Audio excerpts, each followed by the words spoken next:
Halo semua, selamat datang lagi ya. Pernah nggak sih Anda kepikiran, apa ya yang sebenarnya terjadi di otak si kecil sebelum kata pertamanya keluar?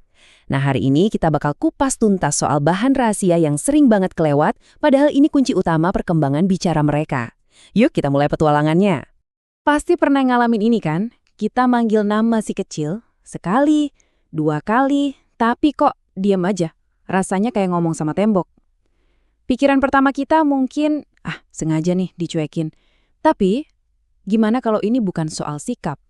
Gimana kalau ada kabel di otaknya yang koneksinya belum pas?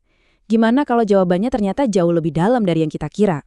Nah, ini dia nih bahan rahasia yang kita cari-cari. Namanya pemrosesan sensoris. Ini bukan cuma soal pendengaran loh, tapi tentang gimana otak si kecil menerjemahkan semua yang ada di sekitarnya. Anggap aja ini pondasi sunyi yang jadi penopang seluruh bangunan bahasanya nanti. Jadi, apa sih sebenarnya pemrosesan sensoris itu? Gini deh, coba bayangin otak anak itu kayak komputer super canggih. Nah, pemrosesan sensoris ini adalah sistem operasinya. Jadi, sebelum aplikasi bicara bisa jalan lancar, sistem operasinya harus bisa dulu nerima dan ngolah data dari keyboard, mouse, dan mikrofon. Atau kalau dalam kasus anak, ya dari mata, telinga, dan sentuhan. Prosesnya itu simple banget, kayak pabrik ajaib dengan 3 tahap.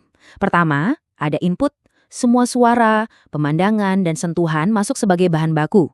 Kedua, proses. Nah, di sini otak kerja keras, kayak mesin canggih, ngolah semua bahan baku tadi. Dan yang terakhir, output. Kata-kata dan tindakan keluar sebagai produk jadinya. Ingat ya, tanpa bahan baku yang berkualitas, produk jadinya juga nggak bakal sempurna. Makanya, input sensoris itu vital banget. Oke, sekarang yuk kita bedah lebih dalam lagi gimana sih caranya telinga, mulut, bahkan postur tubuh itu bisa ikut membangun kata-kata? Siap-siap kaget ya, karena ternyata semuanya itu saling nyambung. Kita mulai dari pendengaran ya. Jadi gini, sebelum anak bisa bilang mama, otaknya itu harus bisa dulu bedain suara ma dari pa. Jadi, pas si kecil nggak nengok waktu dipanggil, bisa jadi otaknya lagi kewalahan nyaring suara kita dari suara TV, suara kipas angin, dan suara lainnya.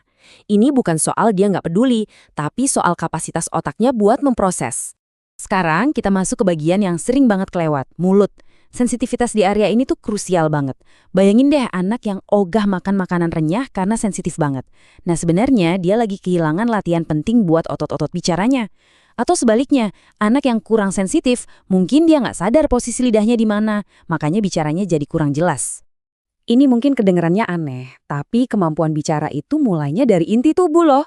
Coba deh kita ngomong sambil goyang-goyang nggak seimbang. Susah kan? Anak juga gitu. Kalau semua energinya habis cuma buat jaga keseimbangan, ya nggak ada lagi energi sisa buat fokus ke muka kita. Apalagi buat niruin ucapan. Postur yang kokoh itu ibarat landasan pacu buat bicara. Dan yang terakhir, interaksi sosial. Ini tuh kayak gym buat belajar bahasa. Tapi coba bayangin, kita masuk ke gym yang musiknya jedak-jeduk, lampunya silau banget, dan semua orang nyenggol kita. Pasti pengen cepat-cepat kabur kan? Nah, anak yang sensitif juga ngerasain hal yang sama. Dunianya terasa terlalu berisik, jadi mereka lebih milih menarik diri. Akibatnya, mereka kehilangan kesempatan emas buat belajar bicara. Nah, terus gimana dong kalau kabel-kabel sensoris ini mulai sedikit kusut atau koneksinya kurang bagus? Yuk kita lihat beberapa tanda-tanda peringatan yang bisa kita perhatikan. Tanda-tandanya ini bisa jadi udah sering Anda lihat. Keterlambatan bicara, jelas. Nggak ngerespons pas dipanggil.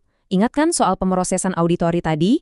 Susah niruin suara, kontak matanya kurang, ingat soal stabilitas tubuh, dan dia kelihatan lebih fokus sama gerakan badannya sendiri daripada komunikasi. Kalau Anda melihat pola-pola ini, Anda nggak berlebihan kok. Ini semua adalah gejala dari pondasi sensoris yang mungkin perlu kita perkuat. Nah, setelah lihat tanda-tanda tadi, penting banget buat kita sadar dan gerak cepat. Kenapa sih harus buru-buru? Yuk kita lihat alasannya. Otak balita itu ibarat spons super yang nyerap segalanya dengan kecepatan kilat. Di masa emas inilah pondasi sensoris harus dibangun kokoh. Ini aturan mainnya. Kita nggak mungkin bisa masang atap bahasa kalau pondasi sensorisnya aja masih goyang. Setiap masalah di input pasti akan langsung kelihatan di outputnya. Dan ini bukan cuma omongan saya loh. Para ahli dari American Speech Language Hearing Association juga negasin hal yang sama.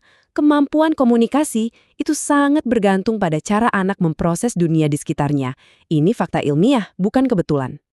Oke, cukup teorinya. Sekarang bagian yang paling seru, terus kita bisa ngapain? Tenang, kabar baiknya Anda nggak butuh peralatan mahal kok. Perlengkapan sensoris terbaik itu udah ada di sekitar kita. Yuk kita ubah waktu main jadi semacam terapi sensoris yang seru. Ajak main pasir, main air, waktu ngobrol, coba deh jadi aktor dengan intonasi yang naik turun.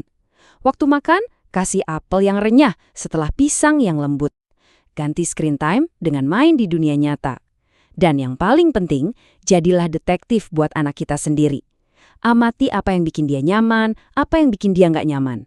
Ini semua tentang membangun koneksi, bukan koreksi. Intinya cuma satu. Tanpa bahan baku sensoris yang kaya dan beragam, pabrik bahasa di otak anak nggak akan bisa berproduksi maksimal. Jadi, pas nanti Anda lagi main bareng si kecil, coba deh tanya ke diri sendiri. Sensasi apa ya? Suara apa? Sentuhan apa? Rasa apa? Yang bisa aku kasih ke dia sekarang, yang nantinya bakal jadi kata-katanya dia di kemudian hari. Terima kasih sudah menyimak.